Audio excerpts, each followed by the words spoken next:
నిమజ్జనం చేయటం ఎలా? వినాయక చవితికి దసరాకు నవరాత్రులు నిర్వహించడం సంప్రదాయం. 9 రోజుల పాటు పూజలు నిర్వహించి ఆ తర్వాత దేవతామూర్తులను నిమజ్జనం చేయడం అనాదిగా వస్తున్నది.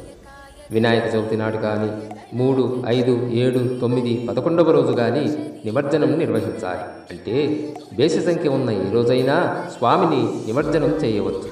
నిమజ్జనం చేసే ముందు గణపతికి భక్తితో ధూపదీప నైవేద్యాలు సమర్పించాలి. తీర్థ ప్రసాదాలను అందరూ భుజించి ఆ తర్వాత సంప్రదాయబద్ధంగా నిమజ్జనం ఊరేగింపు నిర్వహించాలి. ప్రతి ఒక్కరూ గణనాథుణ్ణి నీటిలోనికి జారవిడిచే ముందు శ్రీ గణేశం ఉద్వాసయామి శోభనార్థం పునరాగమనాయచ అని చెప్పుకోవడం సంప్రదాయం.